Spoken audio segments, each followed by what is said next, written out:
Okay, good morning, everyone. Welcome. Looks like we have quite a few folks that are joining us today for a really important discussion. Thank you for joining us for another installment of Coffee Chats. I'm your host, I'm Wendy Poischbeg. I'm currently serving as the interim CEO and president for Economic Alliance Snohomish County.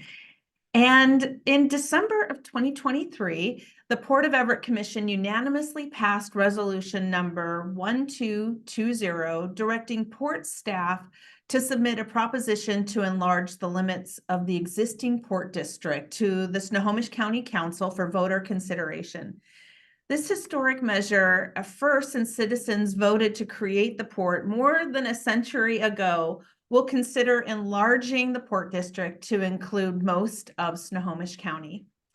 And before this ballot hits your mailbox as part of the August 24 primary ballot, we've invited Port of Everett CEO Lisa Lefeber here today to outline how years of discussion, economic study, and legal assessment have brought the port to this historic juncture,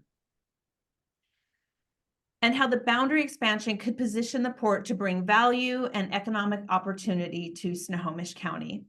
Lisa will take your questions on this topic, and we encourage all of you joining us today via Zoom to please submit your questions for Lisa in the chat. We will relay your questions to her, time permitting. Lisa, thank you for being here to begin today's program. I know you have a brief presentation to give the audience a full understanding of what this ballot measure means for Snohomish County residents and communities, so please take it away. Thank you. Good morning, everybody. Happy Grade Tuesday. It's definitely a good hot coffee morning, that's for sure. I will share my screen here in just a second and kind of walk through.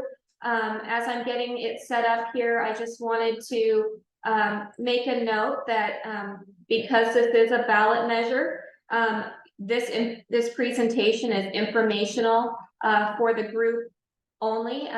We are required to inform folks on ballot measures, not advocate or oppose. So that will be the tone and tenor of this presentation. So again, as Wendy said, would love any questions you have. As she mentioned, this is a historic measure. No one alive today got a chance to vote on their port. And so it's kind of a new topic in this community in terms of what does it mean, how am I affected, what's the process for getting there, what's the representation going to be, and so forth. And I'll get into all of those details. So with that, let me go tell you a little bit about the Port of Everett. I apologize. I'm sure some of you on this Zoom have heard this before, and I will try to make it more entertaining the second or third time we've heard it. But thanks for bearing with me. So a little bit about the Port of Everett. We are currently a very small district formed in 1918 with about 110,000 people. Snohomish County today is a little over 830,000 people. Ports were created under the Port Districts Act of 1911 with the purpose of creating economic development and jobs. We operate like a private business, but any public resource we gets directed right back into the ground in the community. We are an international seaport. We operate the largest marina on the West Coast and home port to Naval Station Everett, and have a significant amount of both tourism related real estate as well as industrial real estate. We support the two of the major employers in the county, the Boeing Company and Naval Station Everett, supporting over 40,000 jobs in the region and supporting anywhere between $20 to $30 billion a year in U.S. exports. We are the third largest container port in the state. It is a distant third. Really, our niche is anything that is high value, oversized cargo. So electrical transformers to keep your lights on. We are a strategic seaport, one of only 18 in the United States. And so being able to support military mobilizations and demobilizations. So that's a little bit about the Port of Everett. One question I've gotten and people have mentioned is, as part of this, you know, the name Port of Everett with this ballot measure, is that going to be representative of the county if it passes? And the answer is yes. The name is strategic and it's important because we are the global gateway for Snohomish County. We have international trading partners all over the globe and the United States, and it is very widely recognized internationally because of our aerospace ties and military ties and so forth. So that is expected to remain no matter the outcome. So trying to explain to folks kind of what is a port, what do we do? And so we are not a general purpose government. We create jobs and quality of life is the best way to describe it. So ports stand for people, opportunity, recreation, transportation, and sustainability. We have a very strong portfolio of environmental stewardship. Transportation is key, and trade, you know, faster you can get home to your families to play with your kids and take them to sports and do what people do, the better the quality of life. Also, historically, port-related jobs pay significantly higher than the average job. So our average wage here for either construction jobs or port-related jobs at the port is over $85,000 a year, and that's growing as inflation grows. I'm sure you guys can all attest. So, as I mentioned, ports were created with RCW 53 in 1911. The port was the 7th port created under the Port District Act, and essentially, we have all of these unique tools that are unique to ports and not cities or counties that allow us to focus on economic development initiatives that mirror our community. And I'll use an example. Back when the port was created, it was very much a mill town, shipbuilding, commercial fishing economy in Snohomish County. And our port looked like that.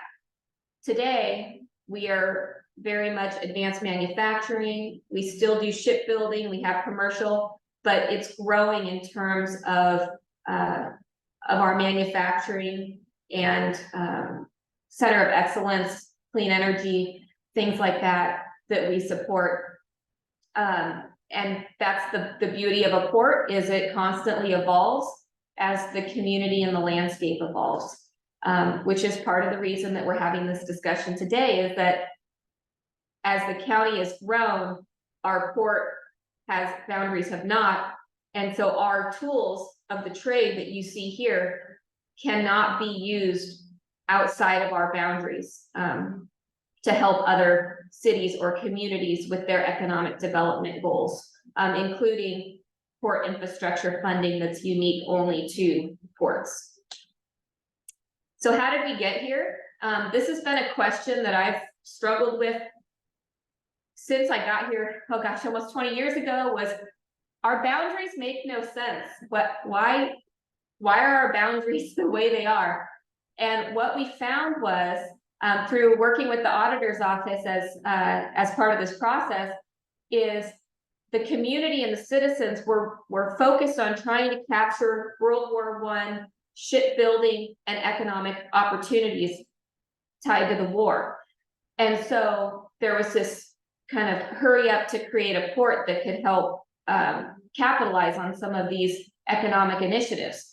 And so on June 8th, 1918, it was put out for a countywide vote, but it fell short by just a handful of votes.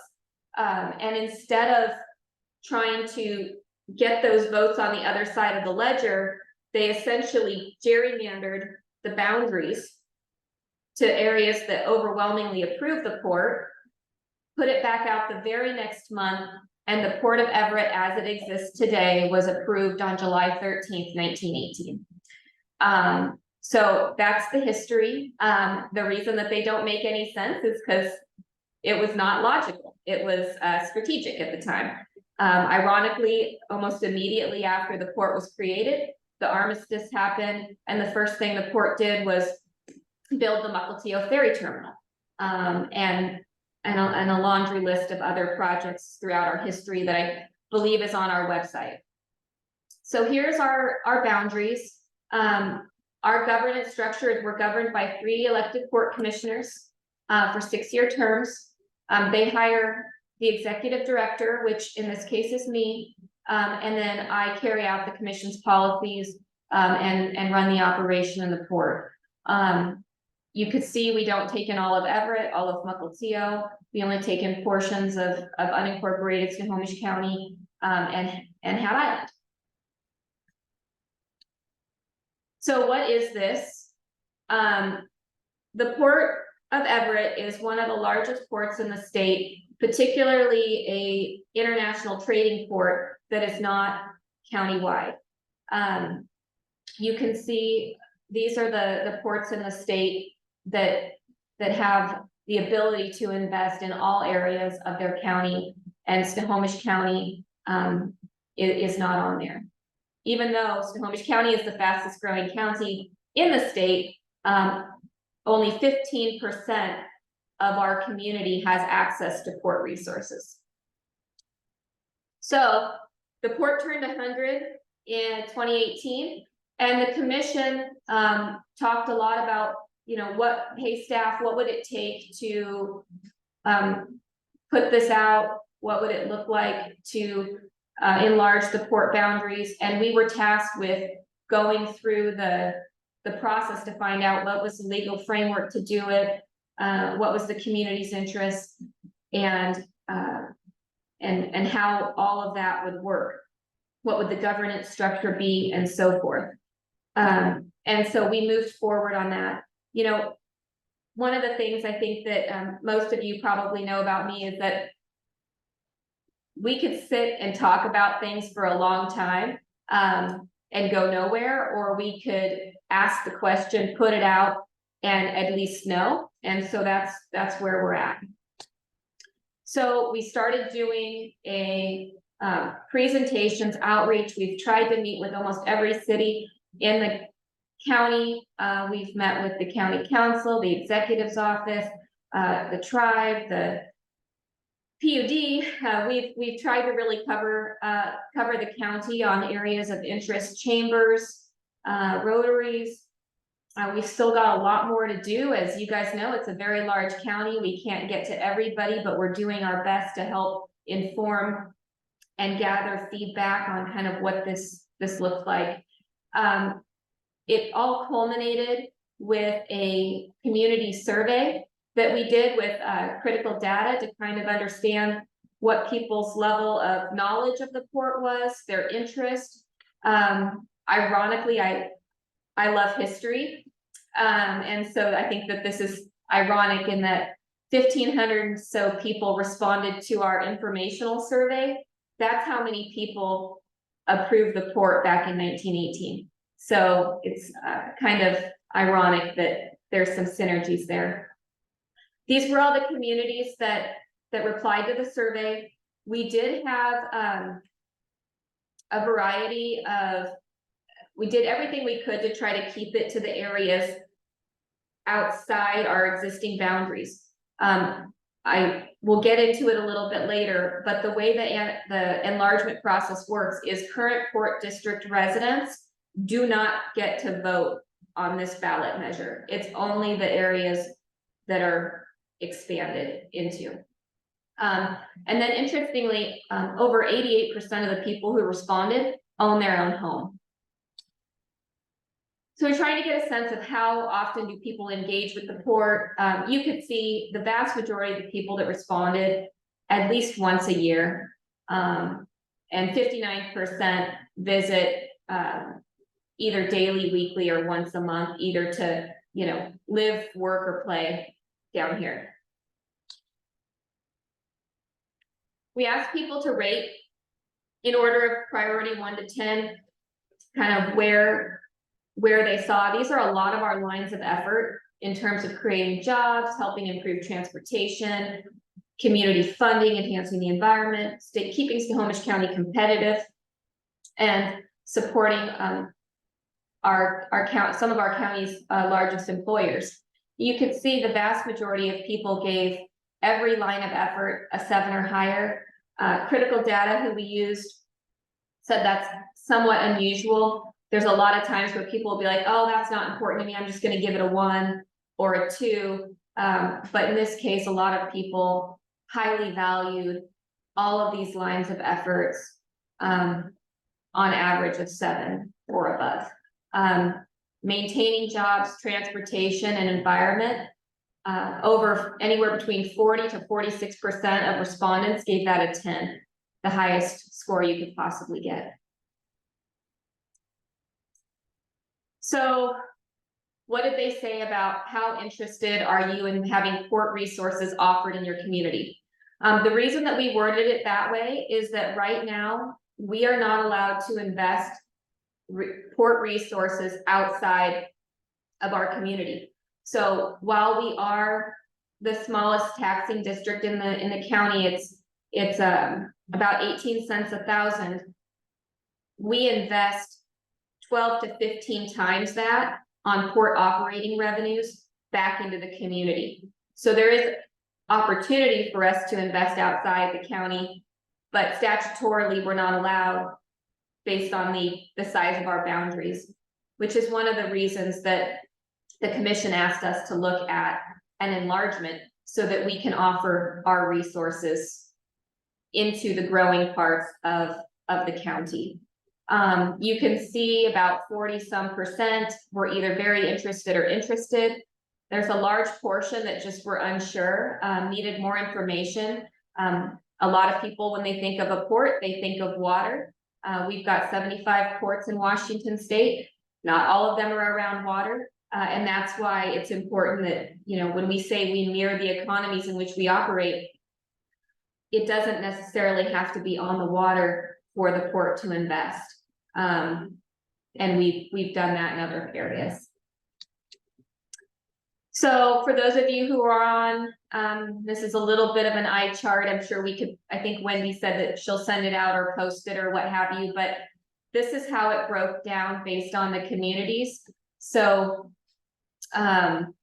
you can see the people that were overall interested or neutral or unsure, about 16% of the people said that they weren't interested at all.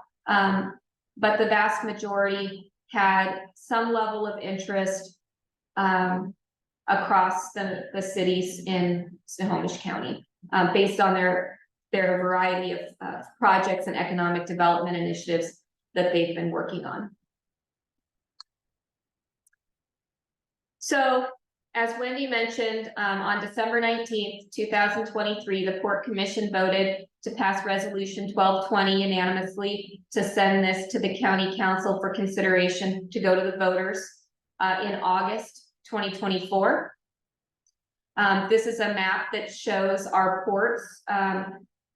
Everett, the Port of Everett is the only international global gateway in Snohomish County, but we do have Port of Edmonds down here as well. Out of respect for their boundaries and their enabling legislation, we have excluded the Port of Edmonds and the city boundaries of Edmonds. Even though the port doesn't take in all of Edmonds, there's a common theme here. We, out of respect for their enabling legislation, kept the enlargement out of that area. And you can see where it is. On March 12th of this year, the County Council unanimously passed the measure to go to the voters in August. So this will be in your mailboxes in probably late July for you to weigh in on this matter. So how and why does it have to be the way it is? Boundaries have to be contiguous. You can't jump communities. It has to be passed by the commission, which we did. the Snohomish County Council has to authorize it to go to the voters, which they have done. It has to pass by 50% plus one or a simple majority in August for it to be enacted and the boundaries expanded. Interestingly, because we are not, even with this enlargement, if it were to pass, we still would not be a county-wide port. And so some of the governance structures that come with a county-wide port will need voter feedback.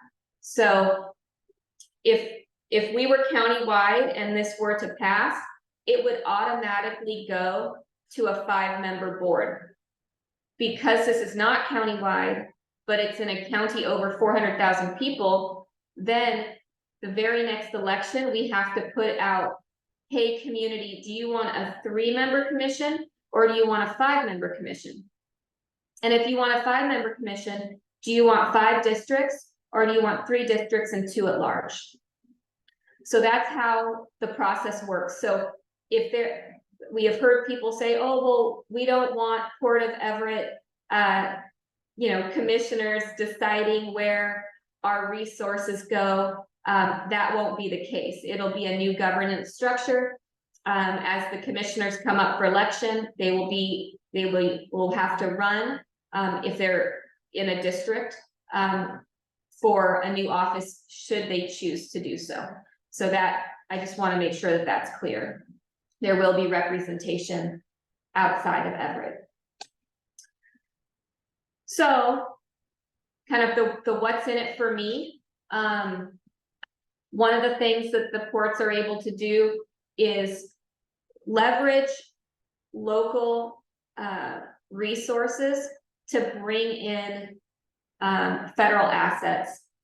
We've been pretty successful of that. There's a lot of federal programs out there for money, whether it's for EPA Clean Ports grants, electrifying facilities, port infrastructure, and port infrastructure is defined very broadly, but only ports are eligible for that. It's been over $1 billion of funding, and it's growing. Snohomish County has a lot of rail, whether it's going east through Monroe and other cities or north through Arlington, Marysville. We have access to a lot of rail grade crossing funding that if a port applies or a port's involved, the application's more competitive. And we have very strong relationships with Maritime Administration, US DOT, Federal Railroad Administration, and so forth. So that's kind of on the trade and transportation side. And then in addition to our 3 lines of business, we really are a development company in essence. So I like to say we have patient capital.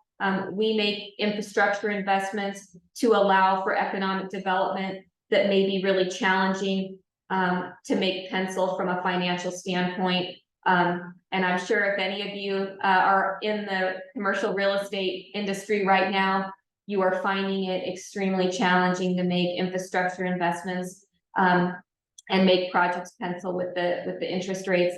That's one thing that the ports are able to do is continue to make investments outside of ebbs and flows in the economy. And then recreation and environment are a huge piece of our portfolio. All of our taxes that we collect, we collect about $5 million a year. Put that in perspective, we invest out of our operations and our income from our operations anywhere between $35 to $70 million a year. So we're able to take that 18 cents a thousand investment and leverage it into a significant amount of infrastructure investment. We are only allowed to use our tax dollars for capital projects, public access, and environmental remediation.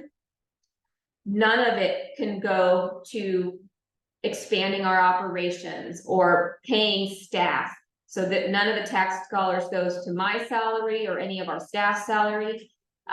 It only goes to things that are invested back into the community in a meaningful way.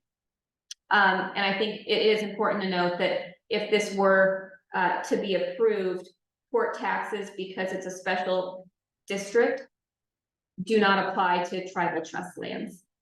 Even though they are included in the enlargement area, the port taxes are not applied. So I kind of hit on this, but it's a very, our attorney literally has a flow chart because this is highly complex. This, I think, has maybe happened once in the history of ports, and on a much smaller scale. So it's a heavy lift, but if the community approves this in August, immediately we have to redraw our district boundaries to show the expanded area. So right now we have districts 1, 2, and 3. Those would be expanded county-wide. The following election, as I mentioned, would be 3 commissioners or 5, 3 districts, 2 at large, or 5 districts. So all of those decisions would come after. This is the very first step that's required, and then there's a series of actions that voters would have to take going forward. And then what we would do is, our strategic plan was updated in 2018, but our strategic plan was specific to capital improvement projects in our district. So we would open up our strategic plan, we would go back to all the communities, and really try to formalize how our strategic investment is going to play into the new boundaries. And everyone, the community, will get an opportunity to weigh in on that investment, both the cities and the public at large. We will be having several open houses in various communities coming up to help talk to the community at large about what what this means, what is it, what isn't it, and kind of next steps and how we move forward. That's a very, very high level overview. And I would be happy to, I know that there's lots of questions. I can see that there's 35 questions in the chat already. So I will stop and turn it over to you all to be able to answer your questions. Great, thank you, Lisa. That was very informative, and yeah, let's move on to a couple questions. I'm gonna first, I have some that we've kind of prepared, and then I'll pepper some of these other ones in, okay? To begin, can you describe what some of the stakeholder engagement and the community outreach that was conducted ahead of the decision to move forward with the ballot measure to expand the port boundary? So we, as I've mentioned, we've been talking about this, well, since I started at the port, but formally going out and really talking to people, having conversations, starting in 2018 as part of our strategic plan update. We really hit the ground running 2020, 2021 on all of the outreach to the various cities, county council. As I mentioned, we've done Rotaries, EAFC, we've been to chambers, we've done our port report talking about this, informational items on our website. We did the community survey. So really trying to gauge interest. And candidly, we wanted to make sure that there was a level of interest in this because, as many of you know, it is not inexpensive to put ballot measures out. And so I wanted to make sure that when I made a recommendation to the commission, that we had at least a pretty good feel that this would be a good use of port resources. We have a couple of questions with specific to the Port of Edmonds. Can you describe your relationship with the Port of Edmonds? Do they support this? And what does that really look like? Yeah, so sorry, I should have mentioned that too. We definitely talked with the Port of Edmonds before we were moving forward with this. Yes, so they understand the value of ports. They know that we are the international trade port and the global gateway for the county. The saying in the industry is, once you've seen one port, you've seen one port. And the Port of Everett and Edmonds are very different. And we have our own roles in the county economy. Okay. I'm trying to just, some of these questions you touched on during your talk. So were there any concerns or criticisms raised by stakeholders regarding the boundary expansion during your exploratory phase of the process? And then how did you address those concerns before going out to the ballot? So candidly, there was only one community that expressed, at least verbally to me, concerns, and it was concerns not necessarily on the port enlargement in general, but it was more concerns about how is the representation going to work? How do we make sure that East County gets investment not to the detriment of the I-5 corridor? And so talked quite a bit about that. You know, the US-2 gateway is a major trade thoroughfare. It's also a major congestion bottleneck that limits economic development out in East County.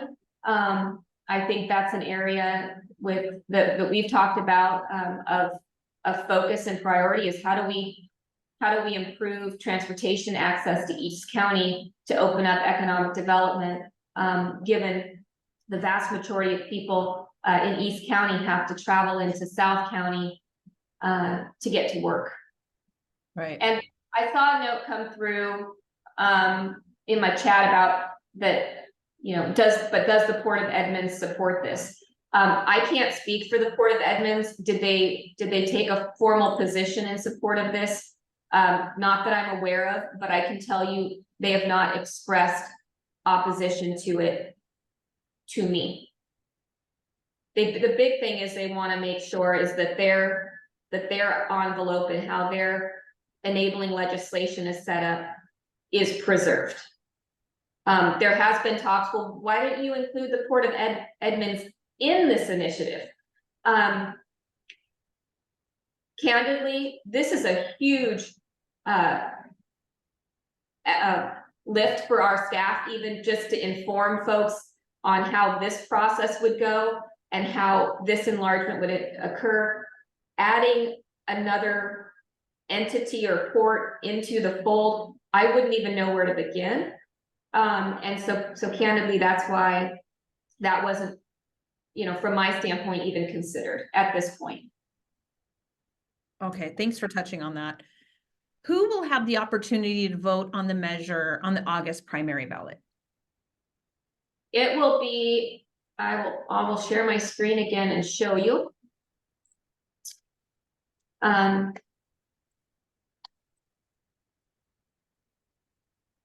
Everybody outside this little box and this little box. So basically, because those folks are already within a port district, so they're already supporting a port district. So if you're already in Everett or in that area of Edmonds, you're already supporting your port district and you won't be asked to support it again. So you're really looking to get the word out in the other area. And there will be new infrastructure improvement. There'll be new economic opportunity for those areas if they vote yes, when they vote yes. Yes, that's the idea. It's how the RCW was set up. It's set up like a traditional annexation, even though this is not a traditional annexation, right? When you do a city annexation, you're usually trading, you know, services from a county to a city, or a city, you know, or vice versa. In this case, the port service is not offered, and the port tools are not offered in those areas. So it's a new service or a new opportunity that would be provided. So it's a little bit different, but it's set up like a traditional annex. Okay, so we already know that taxes are top of mind for voters. What increase will Snohomish County residents see when this measure passes? Yeah, so if you had a home or a property that was, just for easy math, $500,000 home value, you would invest about $100 per year into the port. And as I mentioned, that money, we are the smallest taxing district in the county. It's about 18 cents a thousand. But all of that money goes right back into the communities that invest it. So, there's a direct, you'll be able to see in our budget the direct correlation of kind of where your money is going. We do a budget guide every year as part of our budget. Aside from operations, our largest investment is in capital. Okay, so let's talk about some ideas around projects. I know that it's too early with it not even passing yet to identify certain projects, but can you give kind of like a taste of like what the flavor of types of projects that would be considered should this ballot measure pass? Yeah, and that's the hard part, right? So it's a very formulaic way that the RCW has it set up. So, I can't go, hey, we're going to deliver projects X, Y, and Z. That's premature. We have to take it very systemically. But I could tell you, there's a couple things that we could do immediately. We have various grant programs. So we do a transportation grant program. We have an environmental grant program, public access, tourism, small business, that we operate within our boundaries right now. And so we could expand that and those programs pretty, quickly. So I would use that. A prime example is, in Mukilteo, we provided $200,000 for them to do the permitting and leverage federal dollars to daylight Japanese Gulch. With the City of Everett, we gave $400,000 on a freight corridor so that they could get additional funding to help with that. So those are just some examples. And there's a huge need in talking with all the cities. There's a huge need in matching dollars to be able to leverage state and federal funds to be able to advance their infrastructure requirements. And then a lot of interest in foreign trade zone capabilities. I'm sure you guys have all seen, but there's a lot of discussion on tariffs and cost of goods coming in from Asia. If that happens, all the costs, consumer costs are going to go, through the roof, obviously, since we are such a trade dependent economy. Our foreign trade zone capabilities allows certain companies, if they add value in the United States, to mitigate some of those costs. So I think if we start seeing the global change of tariffs, that tool is going to become really important to a lot of our businesses in Snohomish County. Okay, that's great. Okay, so I'd like to know if you can outline the timeline and process for implementing the boundary expansion if approved, and then tie on to that. Nancy Smith wants to know the timing to get to the 5 districts. So I guess they're intertwined. Yeah, so if this were approved in August, immediately we would have to change our boundaries, our commission districts, to have 3 districts. So each of our 3 commissioners would represent the new district. Our first commissioner is up for election in 2025. So 2025 would be the first opportunity so next year, would be the first opportunity that residents would get to elect their port commissioner. The RCW says that after a ballot measure is approved, the next general election, we have to put the governance structure on the ballot. So essentially you'd be voting on governance structure and commissioner at the same time, if it's done that way. Interesting. Okay. Okay. And so everyone in the boundaries get a vote on governance structure. So even though the enlargement is only voted on by people who are outside the current district, the governance structure, everybody will get a vote. Okay, that makes more sense. And is it a either or kind of situation? Like you're gonna, propose a structure like between two, like they choose between two, or a yes, no kind of situation? How would that work? So it's a two-pronged question. So if the Port of Everett were created today, we would have to be countywide. We'd be required to be countywide. We'd be required to have 5 commissioners, and they'd be required to have 4-year terms. Because this is an enlargement and it's not countywide because of Edmonds, the trigger is the voters still get to decide if they want 3 members or 5 members. I see. Okay. Or if they want 3 districts and 2 of the positions to be at large, or if they want 5 districts.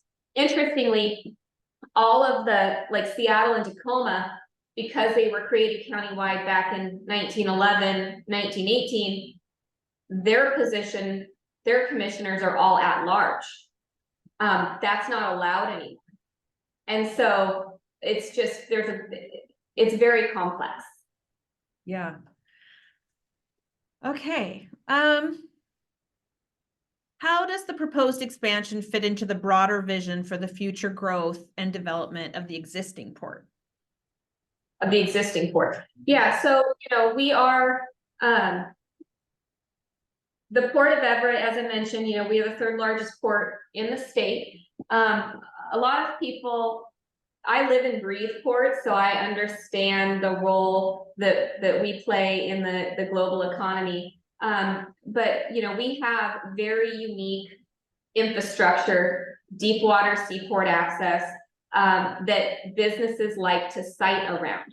I won't name names because I will get in trouble, but there are several companies that are siting in Snohomish County because they're within a 5 to 10 mile radius of the deep water seaport.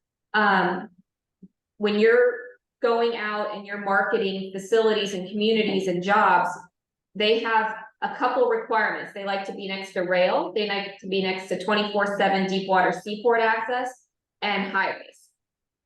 And a strong workforce, which obviously Snohomish County does. And so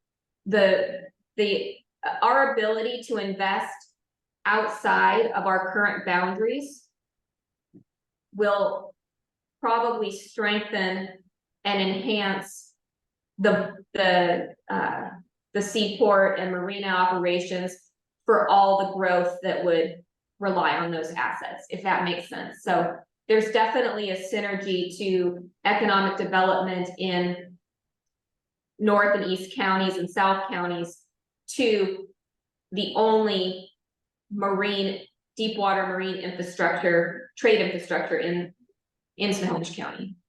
Just happens to be in Everett. Right. So Brock Howell was curious that, is there an expectation that the Port of Everett will assist in the development of the Cascade Industrial Center or areas like Canyon Park? Maybe not be so specific since those are pretty much built out, but you would be supporting the infrastructure to those areas. Yeah, that's a great example. So for right now, I mean, we've been very actively involved in the Cascade Industrial Center, but primarily from a staff resource and marketing standpoint. trying to, explain the synergies between locating in the Cascade Industrial Center and the proximity to the seaport, and directing all of our business leads that we get into various areas that we know has the infrastructure and capabilities to support that. Going forward, if this were to pass, the port would be able to take a more hands-on approach, that if a city wanted or needed the port's resources, or the county, a lot of people don't know, but if unincorporated Snohomish County were a city, it would be the third largest city in the county. A large portion of the county is still unincorporated.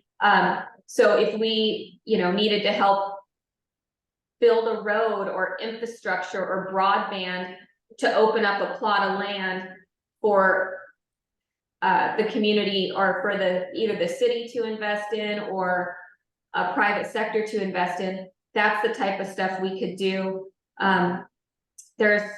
We could, help open up economic assets. There's been some talk about, all the different support infrastructure with, Arlington Airport, and, there's assets in Snohomish, general aviation and things like that. So,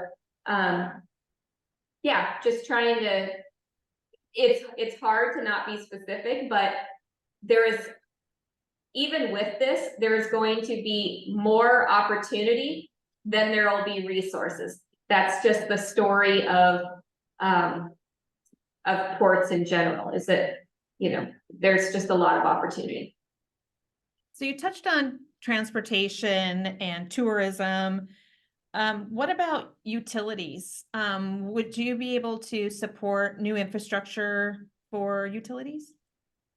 Yeah, so I think it was 2019, 2020, broadband capabilities were added to the port's authorities. And reason being is that, as any of you guys know, obviously we're right here doing this via Zoom, right? It takes broadband. You can't open up areas, especially rural areas, for economic development without having broadband capabilities. And so that's been a focus area. And I know the Snohomish County Council has been focused on that, as well as trying to get access to broadband in East County, and 5G network, and how that ties in with airports and all of that. So that is definitely an area that could be an area of growth. The other area that we're focused on a lot is supporting, we build a lot of infrastructure that allows companies to essentially buy mitigation to be able to do their projects faster. And so that's another, in terms of project delivery, that's another service that we can offer other parts of the county. Okay. What about workforce? Justin Palachuk wants to know, will apprenticeship utilization be available to help local communities and families? Yes. So the port has an apprentice program in place. So any construction project that we can do that has the marine trades are a little challenging, and that's an area where we'd like to grow it. But any project over $1 million, we have an apprentice requirement on our contractors, so that they have an apprentice utilization program, so we can build the workforce.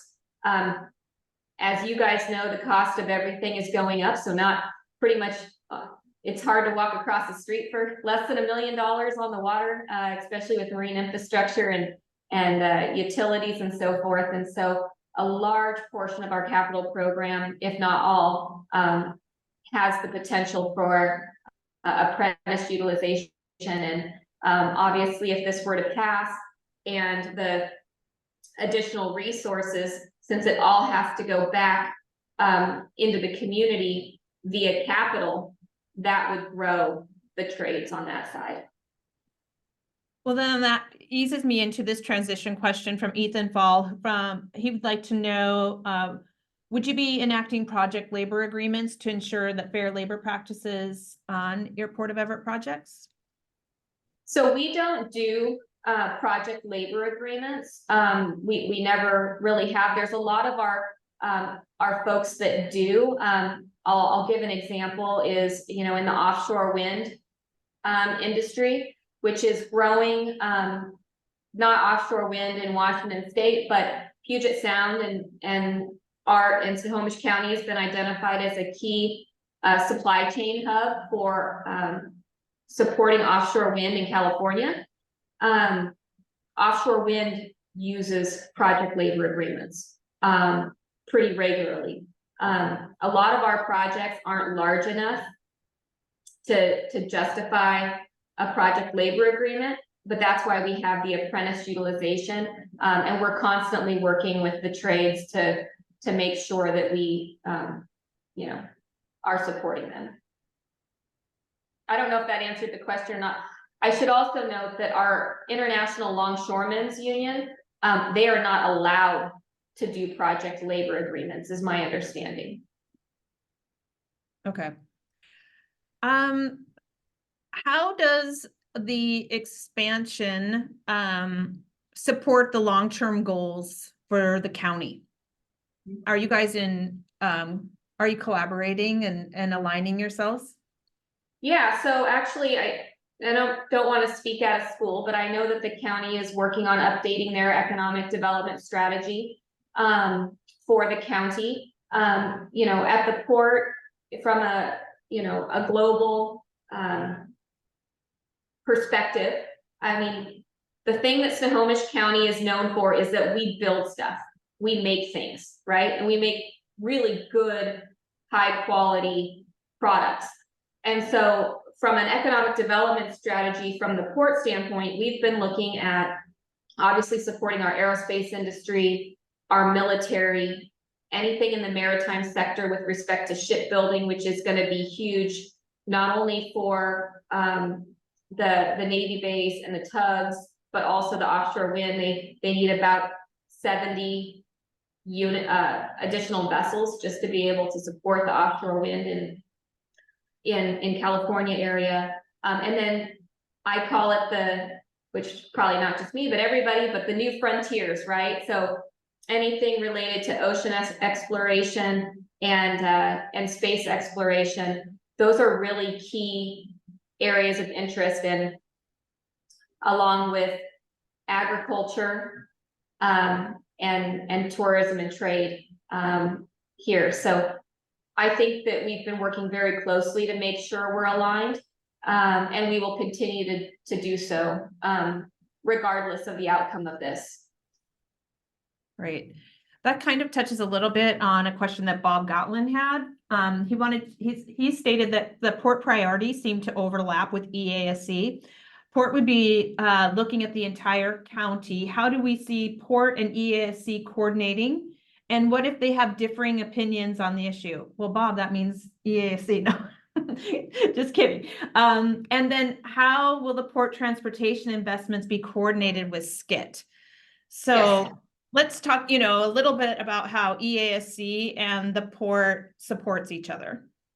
Yeah, so we're an investor in EASC. We have been since it was formed, and we are on the executive committee. We're on the board of trustees. So we're involved and actively engaged in all aspects of economic alliance, and will continue to be. If anything, this could strengthen our ability to support the economic opportunities with EASC.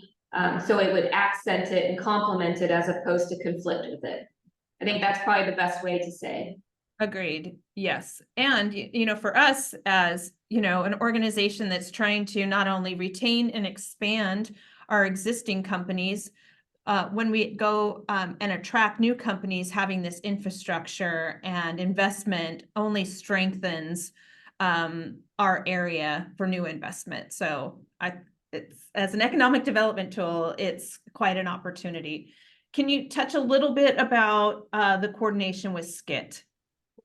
Yeah, so we're involved with SCIT. Obviously, we would probably take we have limited resources right now. Being a district of only 100,000 people, we have significant limitations on our ability to invest, not necessarily tied to taxes, but bonding capacity. And so our bonding capacity is tied to the assessed value of our district. So our bonding capacity is extremely limited, which limits the port's ability to invest, I would say, in a meaningful way in transportation infrastructure off our facilities. Going forward, if the voters were to pass this, there would be a lot more coordination and engagement with Snohomish County, SCIT, Puget Sound Regional Council, and so forth, because we would have the ability to support more, I would call it, off-property transportation enhancements that we just do not have the resources to support right now. Right. This has been so great, Lisa. I only have time for one more question, and that is, we only have 5 months until the August primary. How can we help spread the word? How can voters stay informed? How can they participate? Yeah, so we will be doing open houses in various communities. We are happy to come talk to anybody who wants us to talk to them. If I see that there's still a large number of questions and so forth in the chat, you guys have my information. Don't hesitate to call and talk to me, and I will do my best to answer your questions. I think that, Wendy, if you could be a conduit of trying to filter if there's people that have questions or whatever in the business community. I'm happy to. I think the biggest thing is making sure that people have the correct information, and that's what I want to make sure we get out there. This is, as much as people say, oh, this is a tax bill, this is a tax bill, it is, in the sense that there is a tax associated with the enlargement, but the investments back into the community and the opportunities are twofold. I mean, like I mentioned, for every dollar we get, we invest 12. And so there is a return. And I just want to stress that it's different than a special purpose government where the tax resources go into running the government entity. That's not how we work. Right. Okay. Thank you, Lisa. Very helpful. If you have more questions, please send them my way. I'm happy to link you to resources. You can also find more information available at www.portoferett.com/boundaries. Before we go, I'd like to highlight a few events that are coming up for EASC. We're pleased to announce the Snohomish County update that's going to be on May 28th, beginning at 11 a.m. You can join us at the Boeing Future of Flight for an informative discussion featuring Snohomish County Executive Dave Summers, exploring economic trends and the innovations shaping the future of Snohomish County. Just scan the QR code or visit economicalliancesc.org for more information. And we also just recently announced our North Puget Sound Contracting Conference. That will return to the Angel of the Winds Arena on November 7th. And if you're a business owner interested in learning about opportunities to sell your products or services to prime contractors and the government, this event is for you. You'll meet with primes and government agencies looking to do outreach to small and diverse businesses during this conference.